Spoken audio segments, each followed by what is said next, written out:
All right, I'm recording. Some more people dropping in. Okay, as people are coming in, it's going to be so much more fun if y'all engage with me. Um, just by nature of this game, if I'm talking for a straight hour, I will naturally feel like I'm over talking. So I need your help. Your interaction will make this session more fun for everyone. So don't be shy. I promise I will not stalk you if you share where you are watching from. Okay, first off, I need to be sure. Can you guys see me? Because I don't know if I can see me. Can you comment yes if you can see me? Yes, yes, yes, yes. Okay. Woohoo, engagement. I'm liking this. Okay. Thank you. Yes, yes, yes. Okay. All right. So let's get into it. Look at all these beautiful faces hopping in the chat already. I love this so much. Okay. Welcome, welcome, welcome. Okay. So we're going to get into it. Welcome. And I'm so grateful for you being here today. Today, we are going to talk about something that impacts every single cell in your body, yet most people were never taught about it. We are going to talk about insulin, the master hormone. First, it's really, really important for you to understand what insulin is not. Insulin is not blood sugar or glucose. You'll hear me use those two terms interchangeably, blood sugar or glucose. Neither one of those is insulin, all right? It's completely separate to have insulin and blood sugar glucose, right? So if you keep that in your mind, as we go forward, you'll be able to better to navigate. Also, if y'all can go ahead and mute yourself so we don't have background noise in the recording, that'll help us when y'all watch the replay. You won't get frustrated with the background noise. Okay. When insulin is working the way it was designed to, the body functions beautifully. Energy is stable, hormones communicate well, the brain functions clearly, and the body is able to maintain healthy weight and metabolic balance. But when insulin stays elevated for long periods of time, the body slowly begins moving towards dysfunction. So today, we are going to be walking through what insulin actually does in a healthy body, what insulin resistance means, how chronically elevated insulin affects the body, and the top five diseases rooted in insulin resistance, either directly or indirectly, and what we can do about it. And then at the very end, I'm going to be sharing a pathway for deeper support as you begin to navigate your journey through regulating your insulin. My hope is that by the end of this class, you'll understand your body in a way that makes healing feel more possible and less confusing. Or if you have someone in your life who is struggling, you'll be able to help them navigate this journey with clarity. And just to be clear, this is not medical advice. This course has been created for educational purposes and is not a diagnostic tool. Okay? So don't go saying that Nelly told me I have XYZ. I didn't. So first, who am I? I am Nelly Saylor. I am a certified health coach and non-clinical metabolic specialist. All that means is that I do not diagnose and I do not prescribe medication. The whole scope of my practice is to help you understand how your diet and your habits are impacting your long-term health. And this began with me almost exactly 3 years ago when I started my healing journey. You can see my picture there on the left. I started with type 2 diabetes symptoms. Even though I was never diagnosed, now looking backwards, I can see how I was dealing with all the issues. I also had anxiety and depression. I had chronic pain in my back, in my hands, in my feet. Like if I would put my feet on the ground, I would just be in pain from that moment on. I also was dealing with PCOS, and the root of my health concern is chronically elevated prolactin. So all of that is rooted in metabolic issues. And then After years of struggling, I also went and got my certification, and then I pursued even higher studies and getting my metabolic specialist training. And all of this was just subtle shifts. I started with supplements and realized that wasn't the the total encapsulation of my healing journey. I had to go deeper. And from there, I've been able to help many women go deeper with their health. Yes. And we've been able to experience great, great. Mhm. Mhm. Very good. Just a quick reminder, y'all, if you could go ahead and mute yourself so we don't have background noise in the presentation, that'll help when anyone goes to watch the replay. Okay, let's keep this moving. Okay, so insulin is a hormone made by the pancreas. One of its jobs is to help move glucose. Remember, glucose is also blood sugar. It helps to move it from the bloodstream into our cells, right? So you can think of insulin like the master key or a messenger. When we eat, especially foods that contain carbohydrates, insulin goes up, and insulin tells the cell, energy's here, it's time for you to eat. In a healthy metabolic system, insulin rises when we eat, does what it needs to do, and then comes back down. This rise and fall is very important because when insulin falls between meals, the body can begin using stored energy, including the stored body fat, which for those of us that were struggling with losing weight, this is important. Healthy metabolism requires this rhythm of rise and rest. So now, over time, if insulin is constantly elevated, the body can begin developing something called insulin resistance. And if you have heard the term insulin resistance, go ahead and drop the number one in the chat for me. Let me know if you have heard the term insulin resistance.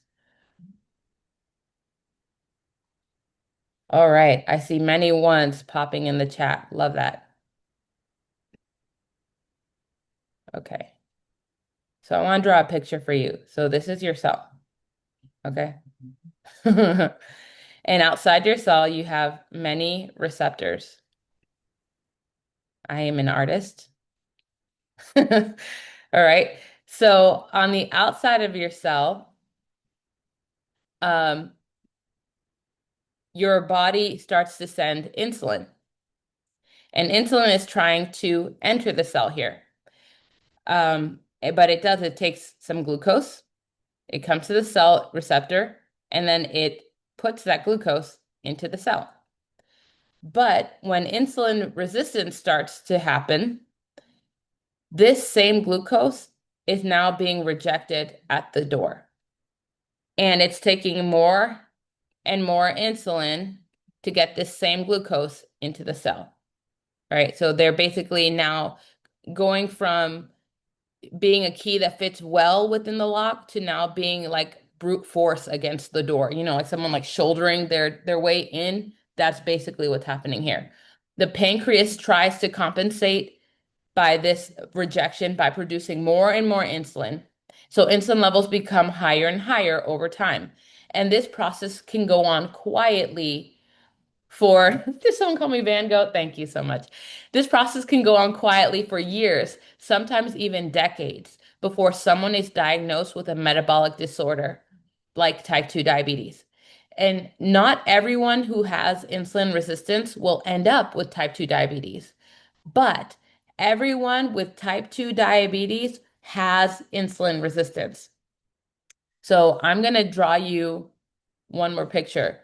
And I apologize already because my toolkit of colors seems to have been removed when I reset my presentation. So y'all are going to have to just um, bear with me here. So this is another illustration of blood sugar. So when we eat, our blood sugar goes up. And in theory, the blood sugar comes back down with insulin. Now, it's important to note that insulin can spike, glucose can spike like this, or glucose can be rolling hills, depending on what we eat. And what insulin does is at this point here, insulin will come and gather with the glucose and help bring that glucose levels down. Because when insulin rises, it's collecting the blood sugar and it's putting it in the cell. But what begins happening over time, again, is that for this same amount of blood sugar or glucose, it's taking more and more and more insulin to get the same amount of blood sugar down. So now you can see where there might be a concern if we're dealing with more insulin and it's taking more and more and more when we're just trying to get the same amount of blood sugar down. So then the next question we have to ask is, where does insulin resistance actually come from? Right? Across research categories, insulin resistance consistently shows up from three primary causes. And there are secondary causes, but it mostly depends on these primary causes first before those secondary causes will take effect. So the first is inflammation. When we hear the word inflammation, often we think about the immune system, like swelling or injury or infection.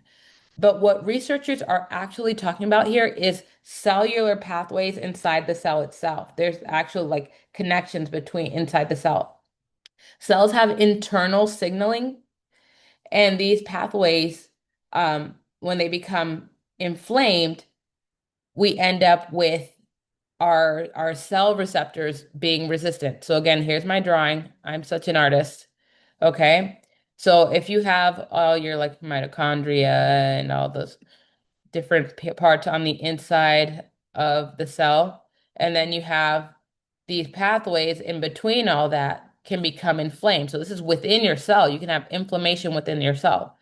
When the inside of your cell is inflamed, all of a sudden the insulin that's trying to get to the receptors gets blocked. And all of a sudden, what was once working now doesn't work. So, inflammation at the cellular level is one of the biggest drivers of insulin resistance. The second primary cause is stress.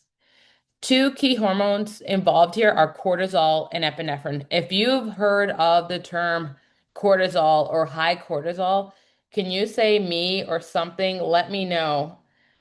Um, yes, high cortisol. We hear that all the time. But epinephrine, also known as adrenaline, is the other stress hormone that comes up. These two hormones have different jobs in the body, but they have one common goal. Their goal is to raise your blood sugar because when you are suddenly dealing with a bear chasing you, I know that happens often, you have to have the energy to run. And so their whole job is to say if we're raised, we need blood sugar. So things like sleep deprivation, chronic stress, insomnia, and even too much caffeine can keep these two hormones elevated. And when glucose keeps getting pushed into the bloodstream, insulin has to keep rising to manage it, which over time contributes to insulin resistance. Okay, so just real quick, because I didn't have this in my notes. But the way that cortisol works and epinephrine works, where are they getting this blood sugar from? Right? That's the question, because they cause your blood sugar to rise. Where is it coming from? They are pulling proteins out of your bones and out of your muscles, bringing those proteins to your liver and saying, here, make me blood sugar.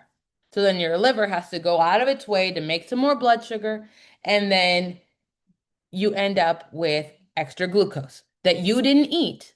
Your body made it out of itself, and cortisol will go out of its way to destroy you in order to make sure you have enough energy.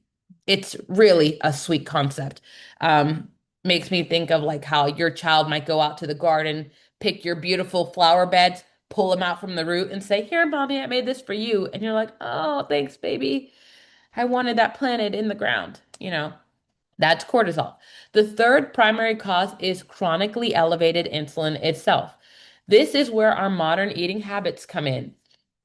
In someone who is metabolically healthy, insulin rises after a meal and then comes back down within about 2 or 3 hours. But in today's snacking culture, we often eat again before insulin has time to come back down. So instead of having a clear rise and fall, insulin stays elevated all day long. Over time, That constant elevation contributes to insulin resistance. Now, let's talk about secondary contributors. These can play a role, but they typically rely on one of the three primary pathways, right? So, seed oils like soybean oil and other omega-6 fatty acids contain high amounts of linoleic acid, and this has been shown to promote inflammatory pathways in the body. So, they contribute to insulin resistance by triggering inflammation, which is one of the primary drivers. Another secondary factor is uric acid. This comes from um, eating too or drinking too much juice. Fructose, it, the fructose metabolism can cause uric acid levels to go up. And elevated uric acid is associated with conditions like gout, which is very painful. It's inflammation in your joint, is what gout is. And again, this works through inflammatory pathways, tying back to that first primary cause. The third factor is starvation. Now, this is important. There's an understanding of what's happening in starvation because if you still have body fat available for fuel, you're fasting, okay? But if the body runs out of stored energy, it begins breaking down its own tissue. That is starvation. And it creates a strong stress response in the body. The reality is that most people today are not starving. In fact, the average person has well over 100,000 calories of stored energy in the body, and that's for a just in case. Now, it is important to note that when we have chronically elevated stress, our body just cannot understand that we have stored energy. So cortisol and adrenaline, epinephrine, it's going crazy, ripping us apart when we have all this stored energy. So it is important to understand that concept. Also, final note, medications can trigger insulin resistance. As a quick story, one of my clients was doing all the right things for a couple months, but her lab work showed insulin resistance. So we started to dig a little bit deeper, trying to understand what was coming up. And then I asked, are you taking any blood pressure medication? And sure enough, she was. We'll talk more about that a little bit later, but this is what happens when we focus on symptoms over root causes. Because the medication address the symptom of high blood pressure, but it didn't address the reason why her body started having high blood pressure to begin with. So that just begins causing an ongoing effect, which is why people with, even though they're taking high blood pressure, can still die from cardiovascular issues, have heart attacks and strokes because the root cause was never addressed. Okay. Now let me get off my pedestal and let's keep going. Okay. So there's an important misunderstanding about insulin resistant. Okay, you ready? Here's the misunderstanding. When people hear the term, they often think their entire body becomes insulin resistant, but that's not actually what's happening. Insulin resistance is tissue specific. What does that mean? It means some cells become resistant to insulin, while other cells continue responding very well to it. Researchers believe insulin resistance often begins in one of three places: your fat cells, your liver cells, or your muscle cells. And there is compelling evidence to believe the initial place is your fat cells. So let's talk about that. So, fat cells are designed to store energy. Okay. We need to stop demonizing fat. Okay. There's nothing wrong with fat. We just have to manage it properly, steward it well. Fat cells are designed to store energy because we need to be able to be flexible between fasting and feasting. But fat cells have a limit to how much they can safely hold. When those cells become overwhelmed, they begin resisting insulin signal to store more energy. So, should I draw you another picture? Right? You got your fat cell. I'm doing really good at this drawing. Okay. So fat cells are getting completely, and literally when you see a fat cell, it looks like one giant drop of white in the middle. It just looks like they call it a lipid droplet. It is just one drop of white. And then on the outer edges, you'll see the organs of the cell just pushed to the outer perimeter. Um, So it's kind of cool. So it starts getting full. Again, here we go, our receptors. It's getting very full. Insulin comes, and does two things. It says, here, take this glucose and store it. And then it also says, P.S., don't let go of what you're already holding. Hold on tight. Okay, so it's saying store it and hold this. Again, kind of like a mom with arms full of stuff, and your toddler says, here, mommy, hold this. Eventually, the cell says, I cannot hold anymore. Imagine a water balloon connected to a faucet. What would happen if it kept expanding? Water balloon stretching, stretching, stretching, stretching. Eventually, it's going to pop, right? Like there's only so much elasticity to that balloon. Well, that's exactly what the fat cell is trying to avoid when it becomes insulin resistant. It is saying we cannot hold anymore. There is no more space. So this is where things become really, really interesting. This initial resistance forces the pancreas to increase its production of insulin to help bully the cell. Okay, ready? I'm going to draw one more time. We got our fat cell. It is crazy full. It's like you can't even hold anymore. Insulin's coming and it's saying it's got more stuff to put in there. The cell is saying, stop it. Pancreas says, oh man, looks like I need to send some more buddy. So here comes more insulin, all to get this same amount of glucose into the cell. This process can happen secretly over decades without raising any red flags. But what about the other cells? Remember them? If insulin resistance begins in the fat cell, then there are other cells who are hearing insulin's message loud and clear. But now they are suffering the consequences of this increase in insulin because you see all these insulin little guys here? They're not just coming to the fat cell. Now they're coming to the muscle cell. They're coming to the liver cell. They're going to your ovaries. They're going to your brain. They're going to your kidneys. They're going to your skin. All this elevated insulin is going to every single cell in the body. So many conditions that seem completely separate on the outside is linked together through these metabolic drivers. Chronically elevated insulin affects the liver, the brain, the reproductive system, blood vessels, the nervous system, the metabolic signaling.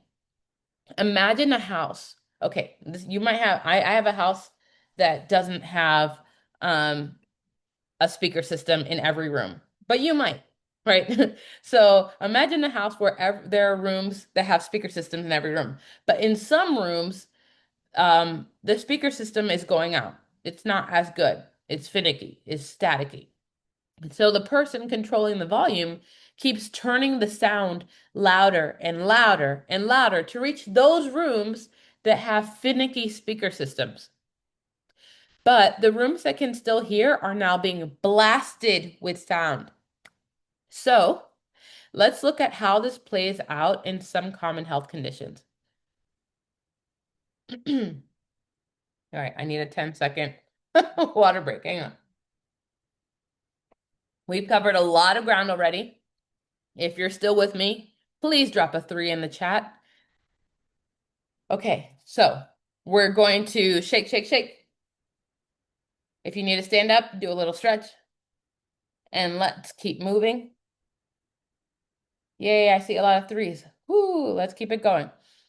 In this section, we're going to look at some of the top health issues that stem from insulin, either directly or indirectly. Now, I would absolutely love to deep dive into every single one of these conditions, but we simply don't have the time to fully unpack each of them in this hour together. And honestly, I debated about how deep to go because I know a lot of words overwhelm me. So I don't want to get you so bogged down in this one part explaining the fact that we missed the part where it's like this is how we get around it. What I want you to walk away with instead is a clear understanding of basic principles, how chronically elevated insulin can drive or trigger these health concerns in the body. Because once you understand that root issue, the conversation about the solution becomes much simpler. You start to realize that what your body needs most isn't necessarily a special supplement or another medication. What it truly needs is for us to address the chronically elevated insulin levels in the first place. Ready? So let's go for it. Okay, first one, because this is where I started my journey. Weight gain or difficulty losing weight. I forgot to mention, y'all, today I'm officially down 90 pounds. Um, so hopefully just in this one area, you can say, okay, she might know what she's talking about just a little bit.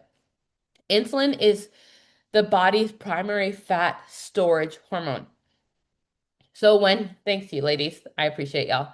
When insulin levels are elevated, the body is signaled to store energy. Okay, you get that? When insulin is up, it's saying store, store it, store it, store it. At the same time, fat burning becomes suppressed. Okay, so even if someone is trying very hard to lose weight, if insulin is high, the body stays in storage mode. You cannot release fat when your body is in storage mode. This is why many people feel like their body is working against them. But often the issue is not effort, it's the hormonal environment. So let's be clear, it is physically impossible for someone to store fat without elevated insulin. That is why type 1 diabetes was so dangerous before the discovery of medicinal insulin. People would basically starve to death without the process of fat storage. So, if you are someone who struggles to release weight, the biggest struggle is chronically elevated insulin, which signals to your fat cells to keep storing, hold on, right? Because in order for your body to hold weight, it needs elevated insulin and a fuel source to store. It needs both of those things. Okay, type 2 diabetes. Type 2 diabetes has been on the rise over the past 30 years. If you know someone who struggles with this condition, drop a 4 in the chat. Let's see. Do you know someone with type 2 diabetes? Type 2 diabetes is often thought of as a blood sugar problem. I'm seeing a lot of 4s pop up. But metabolically, it begins much earlier with insulin resistance. Yes, yes. For many years, the pancreas produces more and more and more insulin to keep blood sugar controlled. Now, I often get people telling me, but Nelly, my labs are fine. When I talk to them about insulin, elevated insulin, and their blood glucose levels are fine. And I tell them, go look at your labs. Did your doctor actually order a fasting insulin test? Because doctors do not check fasting insulin. They normally only check glucose or A1C because of what we've learned. We can see how having normal blood sugar levels or glucose levels does not mean you have normal insulin levels. They're not the same thing, right?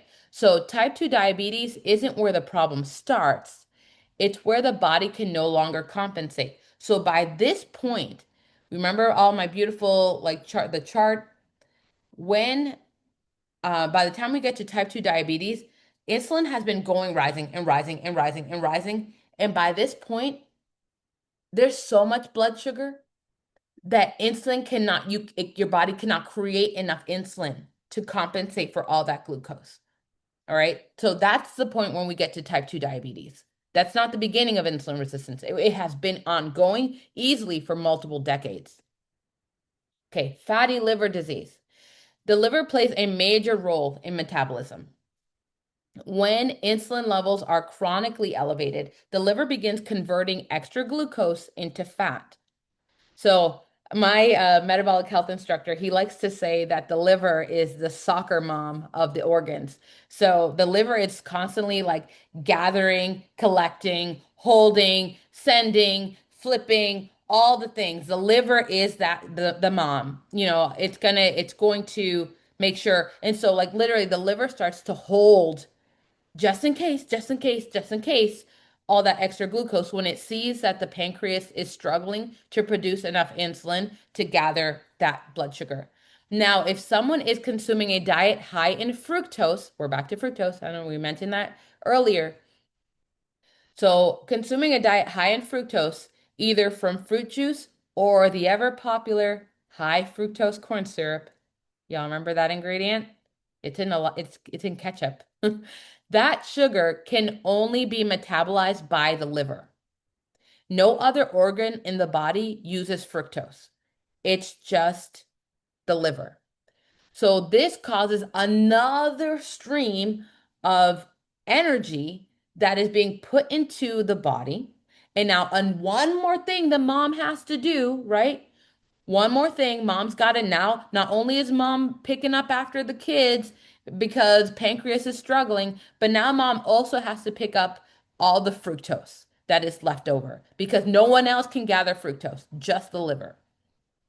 So now the liver is overburdened. That fat accumulates inside the liver cells, building and building as the liver tries to maintain glucose control within the body. And this is how non-alcoholic fatty liver disease develops. It's now one of the most common metabolic conditions in the world and is being seen in younger and younger people, including children. You want to know why? Because we're giving our kids juice. At 2 years old, we're giving our kids apple juice, fruit juices that say no sugar added. It doesn't need added sugar because it is straight fructose. So take that for what it's worth, but we're seeing non-alcoholic fatty liver disease in younger and younger audiences when it used to be a condition of alcoholic men in their 50s. Now we've got 12-year-olds with fatty liver disease. Okay, it's tragic. All right, it is very sad. High blood pressure. Okay. Whew. Moving in. Insulin also affects the cardiovascular system. This is why it's so important to understand root causes. From what research shows, there can be four different pathways that high blood pressure is developed. But it all stems from insulin resistance, but insulin resistance in different places, which is why it's so important to understand root cause because just because you have diagnosed with high blood pressure doesn't mean that it's supported by the same system, right? So depending on the root cause, that should adjust your path to healing. So first, you have elevated insulin signals the kidneys to retain more sodium and water. This increases fluid volume in the body, right? So your kidneys are holding salt and water. That's insulin resistance in your kidneys. At the same time, insulin contributes to inflammation and stiffness in the blood vessels. So now you got inflammation in your blood vessels, insulin resistance. These changes together can raise blood pressure over time. A third pathway is the elevated insulin stimulated the lumen. If you see my little diagram here, the lumen is that space inside of the blood vessels. So, and the endothelium, which is like this purple part, that is the inner lining of your blood vessels. And the endothelium is kind of like your personal pharmacy. It will release medicine like nitric oxide when needed, unless there's plaque buildup. You put plaque buildup all on your arteries and the lining, and now it can't release the nitric oxide your body needs because the basically your pharmacy is closed. It got boarded up. So with the lumen narrowing because of this nice plaque buildup, blood pressure increases, kind of like a water hose with sediment buildup. And lastly, the endothelium itself can become insulin resistant. So the purple lining, which I just colored over, can become resistant. This resistance blocks the signal to release nitric oxide. So insulin, when it talks to the endothelium, insulin says release nitric oxide. But when you have the overwhelm, insulin, insulin, insulin, insulin, now your endothelium is not, it's saying, I refuse, I can't hear you anymore. I can't hear you anymore. So nitric oxide is what causes the blood vessels to expand for better blood flow. And as a result, the blood vessels remain narrow and promote elevated blood pressure.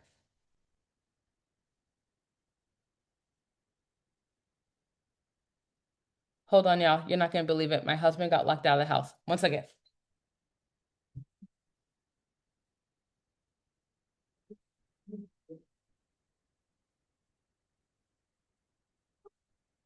That is wild. Okay, let's get back in it. Alzheimer's. What are the odds? Okay. The brain. Hey, can y'all just like drop an emoji on behalf of my husband who was trying to be discreet, but he got locked out because a chain was put on the door? We just need thank you so much. Thank you, ladies. The love and support to my husband, poor man, trying to be all quiet. I was like, oh, okay. Yep, let's keep it moving. All right, babe, you became comedic relief. Thank you so much. Okay, so the brain is one of the most metabolically demanding organs in the body. Brain cells rely on efficient energy metabolism because the brain doesn't store any energy within itself. It is constantly pulling fuel from the rest of the body. One of the most fascinating discoveries in metabolic research is that the human brain is actually an insulin sensitive organ. Most of us think about insulin only in relation to blood sugar or diabetes, but insulin also plays a critical role inside the brain. It helps to regulate areas responsible for memory, decision making, reward, appetite, and whole body metabolism. But researchers have also discovered that the brain itself can become insulin resistant.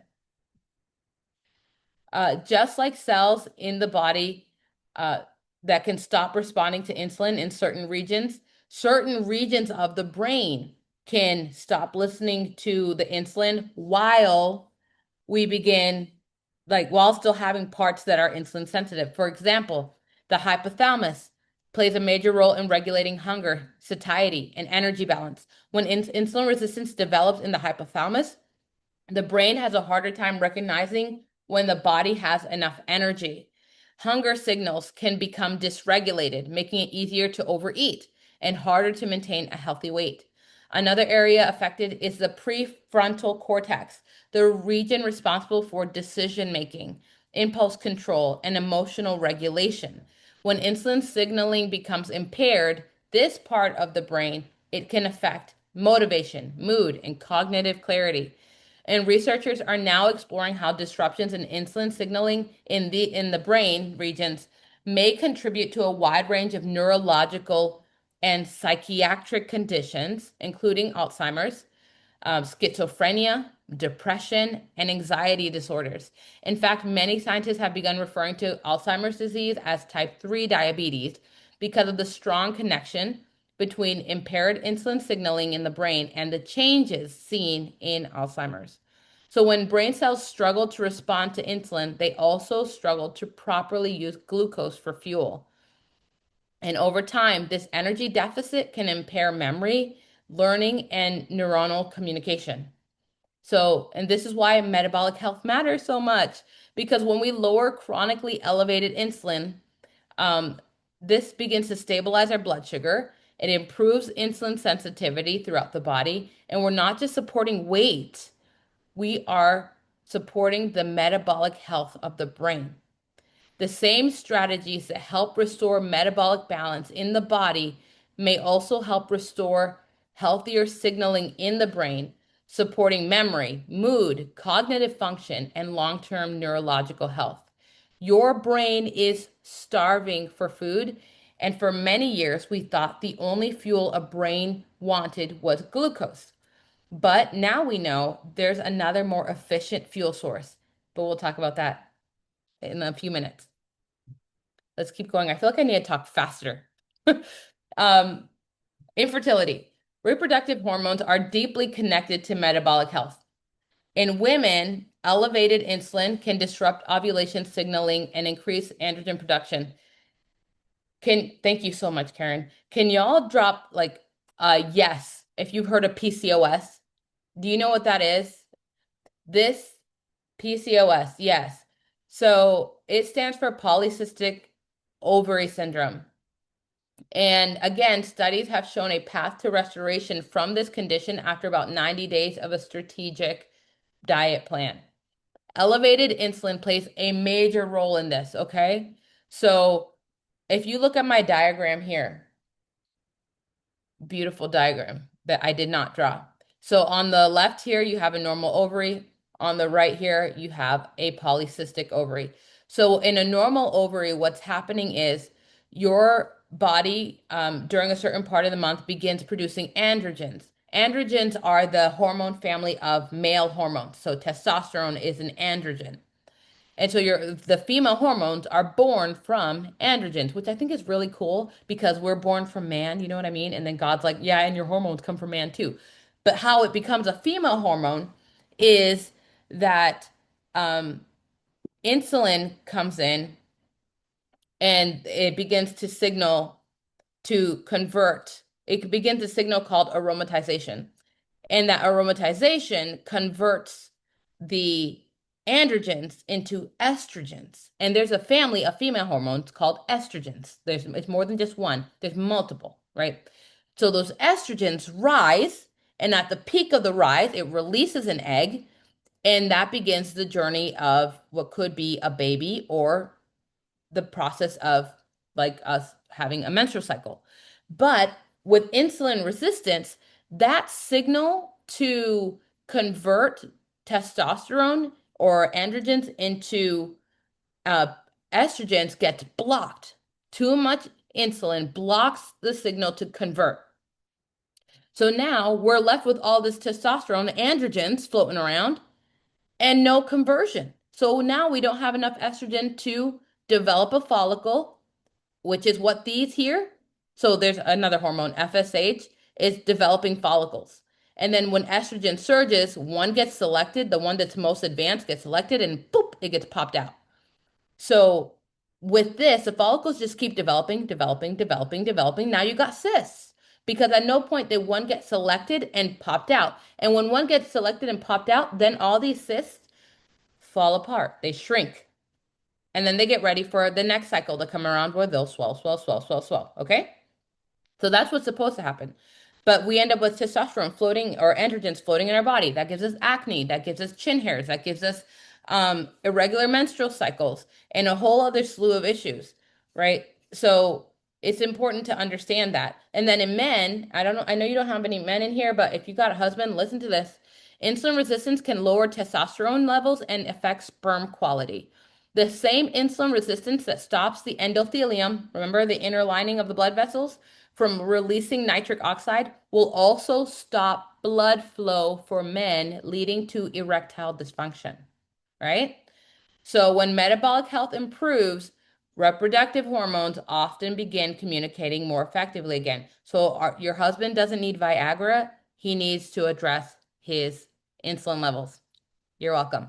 Okay, next slide. Migraines and chronic headaches. So it is very common for migraines to happen for women cyclically. There's a few different causes, but most of it is still insulin resistance. One can be when we're dealing with already chronically elevated inflammation and estrogen rises quickly, that can cause mast cells in the brain to release histamine, and that causes inflammatory response and trigger migraines. So that's one. And if the body is already experiencing metabolic inflammation, these hormonal shifts can trigger even stronger reactions. Sorry, reading comments. So your husband's going to be watching with you. Awkward time to tell you that. Oops. Well, he will enjoy that tidbit of information. Okay. So studies have found those who suffer from chronic migraines have a fasting insulin levels twice as high as non-migraine sufferers. Okay, so they're saying already people who deal with chronic migraines, their insulin levels are twice as high as people who don't have migraines. So the question then becomes, is insulin resistance starving the brain like how Alzheimer's, or could it be that the blood flow is too high because when glucose enters through insulin resistance, right? There's extra insulin in the certain spots that are insulin resistance, but then other spots are insulin sensitive. Now you have this surge of intense insulin hitting parts of the brain that are sensitive. And so now it's like this, oh, this overload, right? So the studies are still working at, okay, what is the exact nuance where insulin is triggering migraines? But the one thing we do see is that when people change their diet to regulate insulin, chronic migraines fade. And there's many, we can call it anecdotal if you want, but people are going on strategic diet plans and they're seeing people who had chronic migraines like multiple days a week are now going months between migraine episodes. So that's very promising to me. All right, thyroid. The thyroid does not operate in isolation. It communicates constantly with the body's metabolic environment. Those dealing with hypothyroidism have hormonal triggers that can deal with insulin signaling. So two hormones that are produced by the thyroid itself is T3 and T4. Now, another hormone that is associated with the thyroid is TSH, but TSH is produced in the pituitary gland, which is in your brain. What happens is T4 floats in the bloodstream, dooby dooby doo, and when the body needs more T3, the liver gathers T4 and turns it into T3. And then TSH will activate or deactivate depending on whether we need more T3. Many times, our thyroid dysfunction is not a result of poor thyroid, but of an overburdened liver and an insulin resistant liver. And so it struggles to make the conversion because at this point it has so many responsibilities. And a targeted diet has been also known to increase liver productivity and improve thyroid function. All right. This is a page you might want to screenshot, and you're welcome to. Before we move on, I want to briefly acknowledge something important.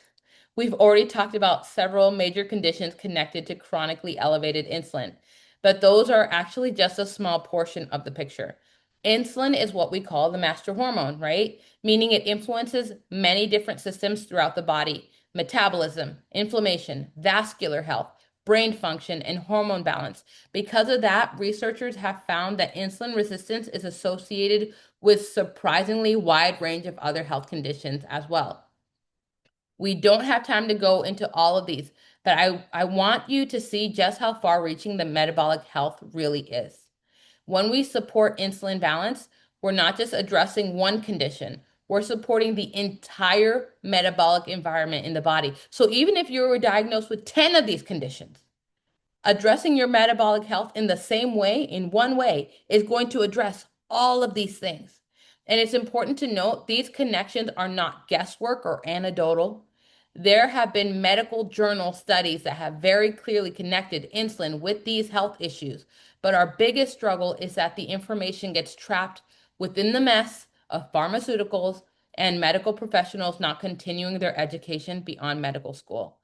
And if any of these health concerns as you're looking them over, if they surprise you that they're linked with insulin resistant, can you drop a wow in the comments? So many things. Yes. Sleep apnea. Who knew? Yep. Pancreatic cancer. Crazy. Acne, skin tags. Okay. I've got 12 minutes to get all of this to you. So what are we going to do? What do all these health issues have in common? Let's find out. We need a part two. We just might need a part two. Chronically elevated insulin. Um, the encouraging part of this conversation is that the body was designed to heal, okay? This isn't meant to be scary or like gloom and doom. When we begin lowering chronically elevated insulin, the body can start restoring metabolic balance. People often begin experiencing stable energy, fewer cravings, improved hormone balance, weight beginning to release. Even women who have osteoporosis, their bones begin to thicken. The goal here isn't perfection. We're just trying to create an environment within our body where it can heal and feel safe. Some common symptoms of high insulin here. Many people live with chronically elevated insulin for years. Blood sugar may still appear normal, right, on lab works while insulin is elevated. So some common signs to look for is frequent sugar or carb cravings, energy crashes after meals. Y'all, if you're tired after a meal, that's not normal. Feeling hungry again shortly after eating, or that never ending eating, that's a problem. Difficulty losing weight, even though you're trying your best. Holding weight around your midsection, brain fog or difficulty concentrating, migraines, hormonal imbalances like PCOS or irregular cycles, skin changes like skin tags or having dark patches around your neck and your armpit, in the creases and the folds of your skin. You have six of them. We're going to get to work, Becca. These signs don't guarantee that insulin is the root cause, but they can be helpful indicators that metabolic health may need attention. Y'all may want to screenshot this and go see your doctor on this one. These are common tests that you can take to gauge your insulin resistance. Um, Many metabolic researchers consider a fasting insulin above 6 microunits per milliliter to be a sign that the body may already be developing insulin resistance. So this is fasting insulin. Another simple calculation is using your standard cholesterol markers. Many of you over the age of 40 probably have um, your blood work you can go grab right now. That if you divide triglycerides by your HDL cholesterol, a ratio greater than 1.5 can suggest underlying insulin resistance and metabolic dysfunction. There's also more advanced calculations that multiplies fasting insulin by fasting free fatty acids, right? So there's that. And beyond blood work, there are physical markers. Example, if you have high blood pressure, you probably have insulin resistance. Okay. Waist circumference can also help. If, as a woman, if your waist is wider, and this is 1 inch above your belly button, if it is wider than 35 inches, you have metabolic dysfunction and insulin resistance. Your doctor could diagnose you with prediabetes. And if you're diagnosed with prediabetes, you have insulin resistance, right? These markers help us recognize when the body is under metabolic stress, which allows us to begin addressing the root cause much earlier. And remember, this stage of like your insulin elevating can be 10, 15, even 20 years before your blood sugar finally starts climbing above that insulin. By the time someone is diagnosed with prediabetes or type 2 diabetes, the metabolic dysfunction has often been developed for a long time. And this is why it's important to look at these markers. And the earlier we recognize the metabolic stress, the earlier we can begin supporting the body back to balance. Okay, so what do we do?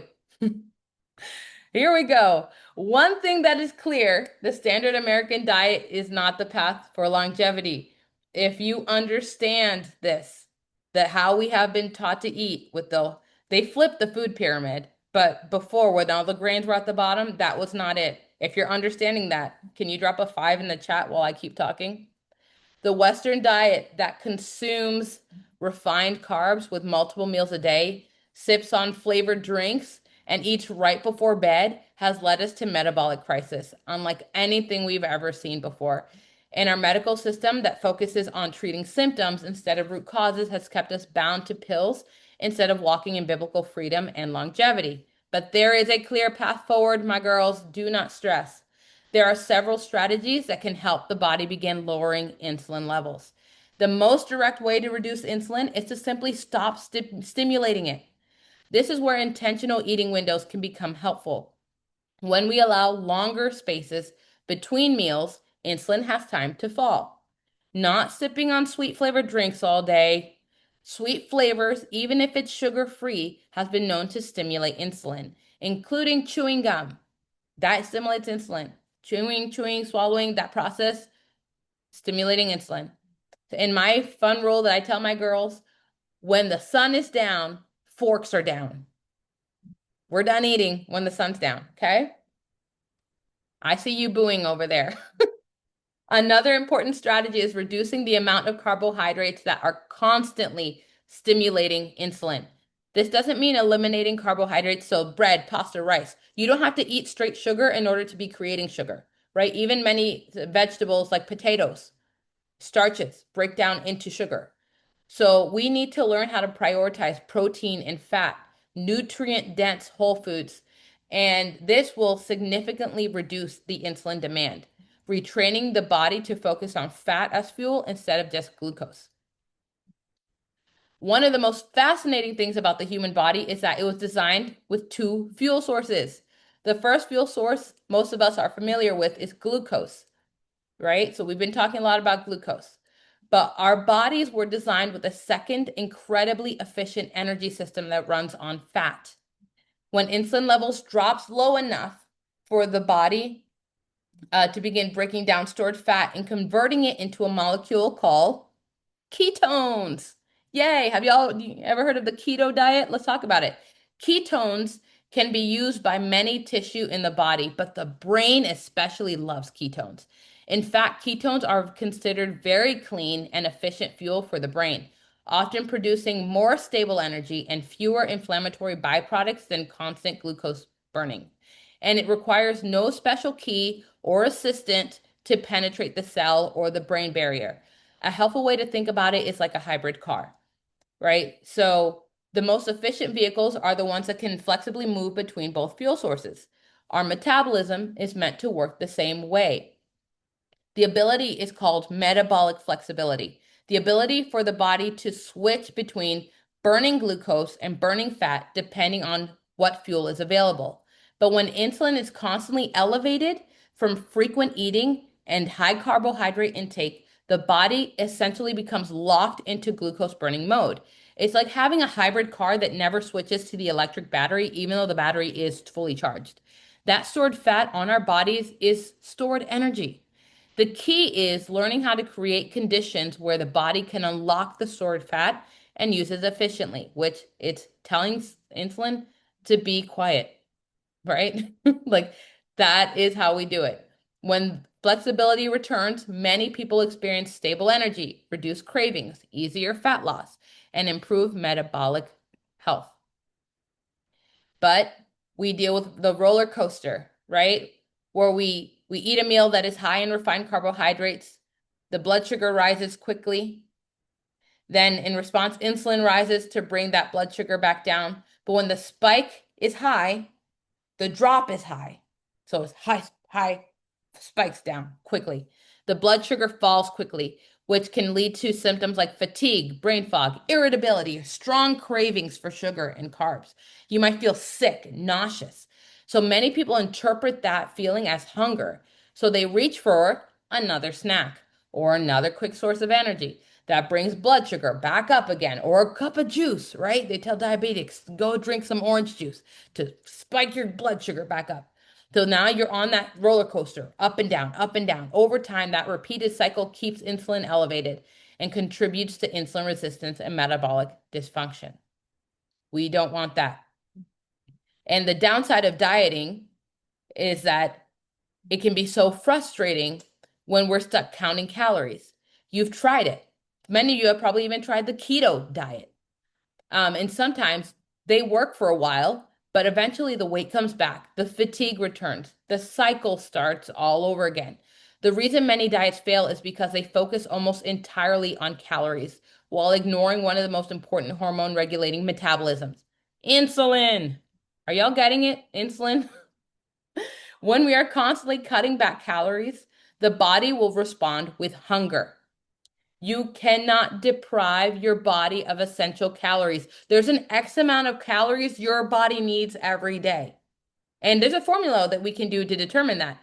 But you cannot go in a caloric deficit for very long before your body responds with binging.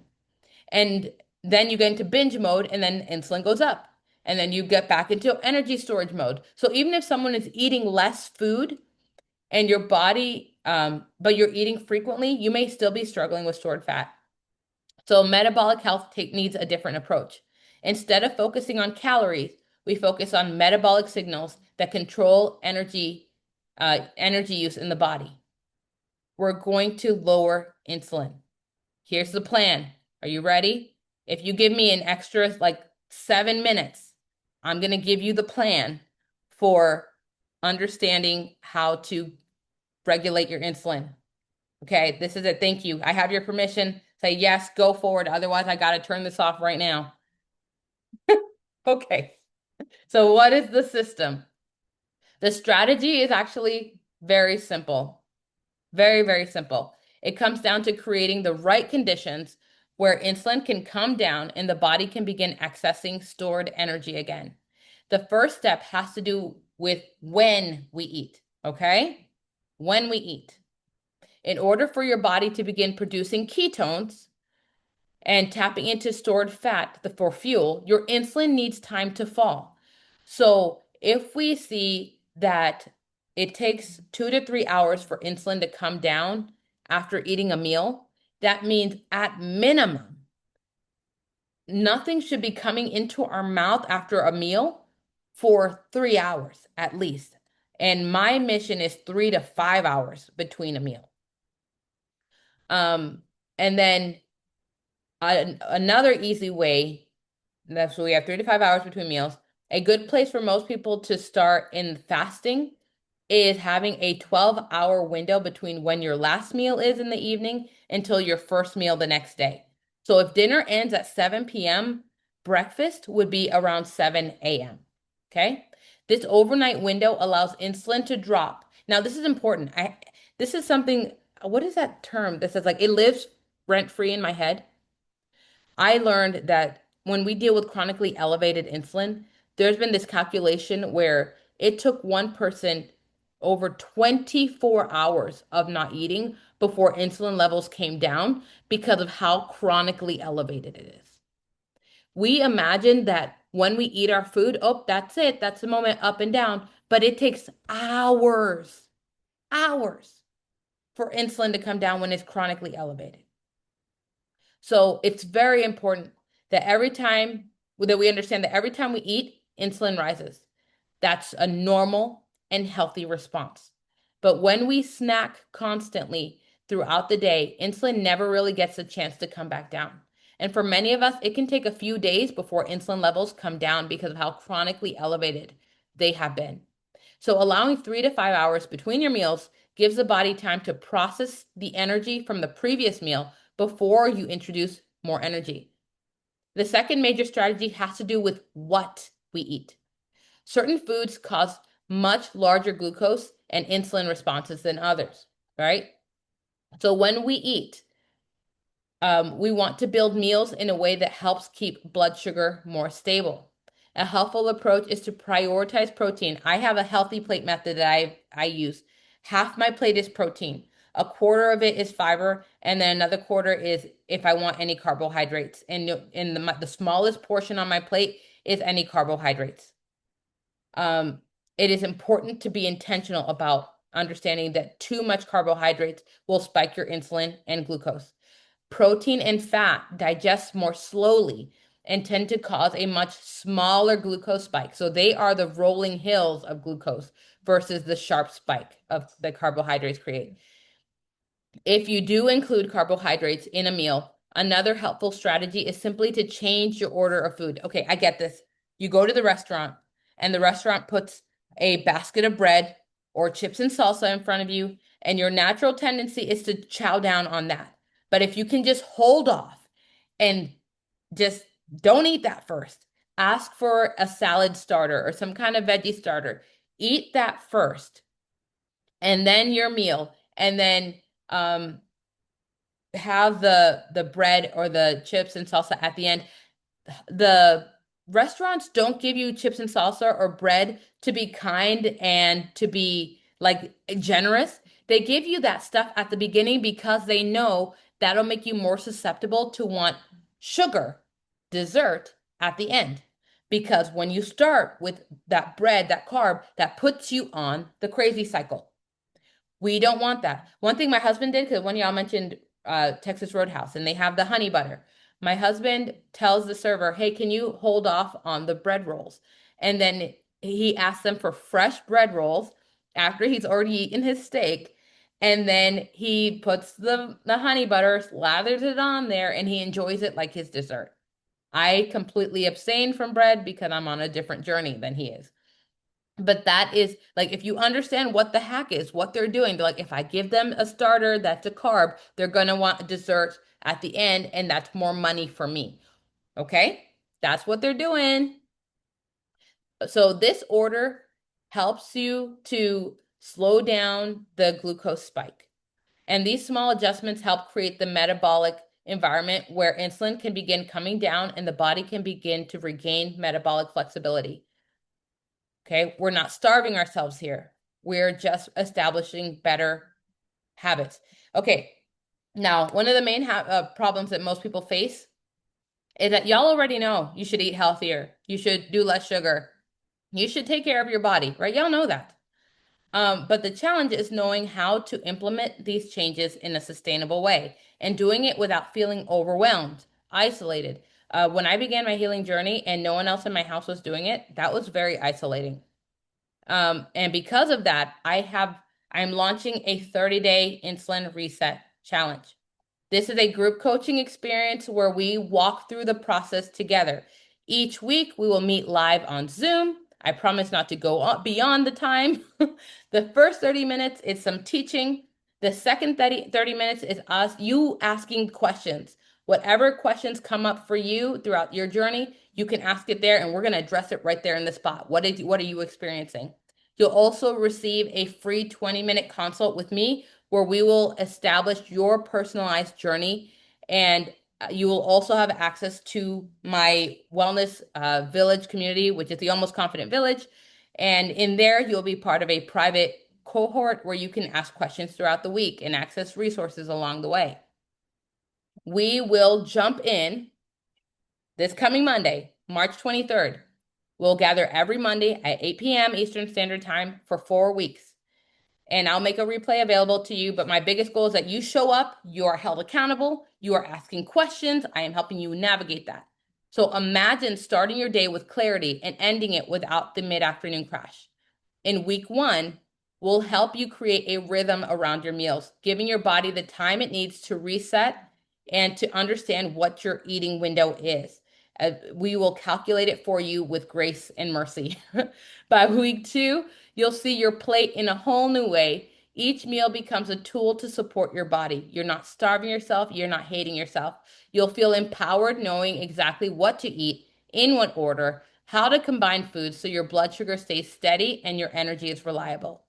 Week 3 is all about getting your body moving in ways that actually heal. We didn't even tap on movement tonight. Movement becomes your ally in balancing blood sugar and boosting insulin sensitivity. Imagine feeling stronger and lighter and more confident in your body, knowing that each step or stretch is contributing to your long-term health. And in our final week, you'll experience the power of strategic fasting. Your body begins a deep reset. Insulin levels drop and your metabolism starts healing. You'll walk away with not just understanding, but confidence in using fasting as a tool to reclaim your health for the long term. Fasting was a pivotal part of my healing journey. This program is for you if you feel stuck in weight gain or metabolic dysfunction. You want support in your fertility or hormone balancing.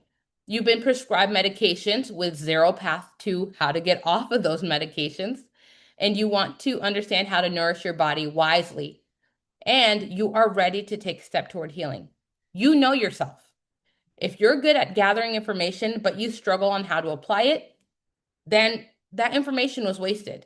So one thing to consider is if you've been struggling for months or even years with your health and you found yourself yo-yoing, where you're good and then you're not good, and then you're okay, then you're not good, then you don't need more information. You need accountability. You need clarity. Take this next step and let's get you off that crazy cycle. Your body isn't broken. It is simply responding to the signals that it has been given. And when we begin to change those signals, the body is often begins restoring what was lost. And if you feel like you'd like guidance on that journey, I would love to walk alongside you in that. So let's talk about what it means to get into the group. The cost. My mission in creating this program was to create an affordable pathway to long-term health. Normally, 4 1-hour sessions would be about $280 for those outside of my village membership. But I'm offering this guided group coaching to the first 10 people who register for $97, and those in the stewardship level of my membership will receive 50% off.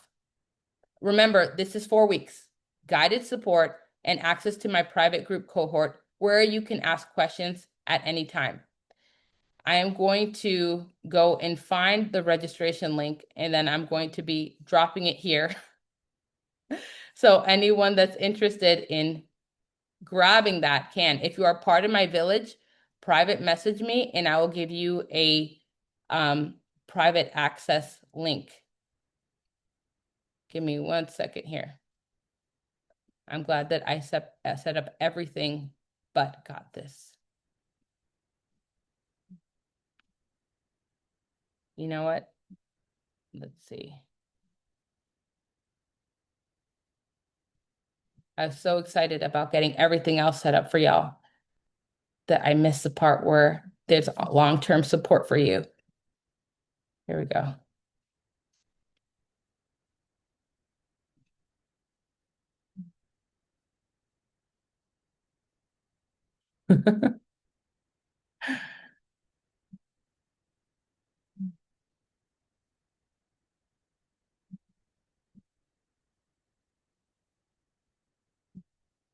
Resetting insulin challenge.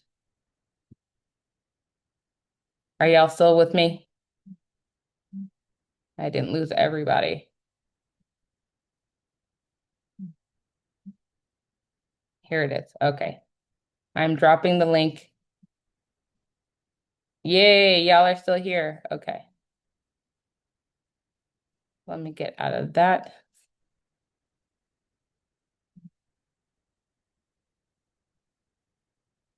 Okay, I'm dropping the link in the chat now.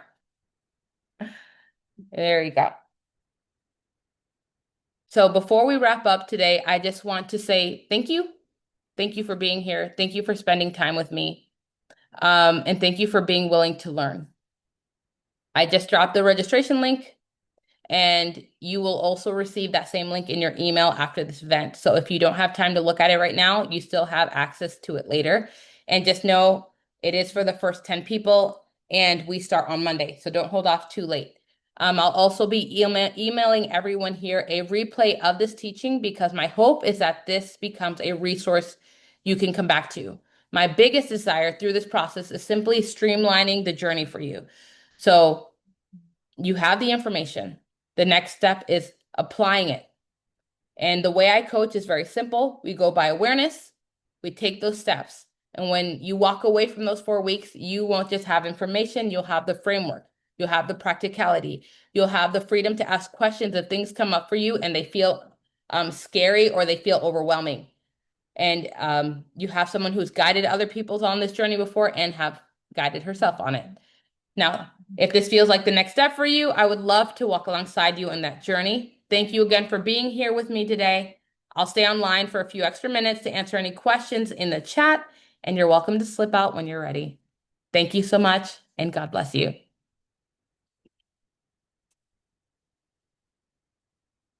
I'm reviewing the chat for any questions that come in. Thank you, thank you, thank you.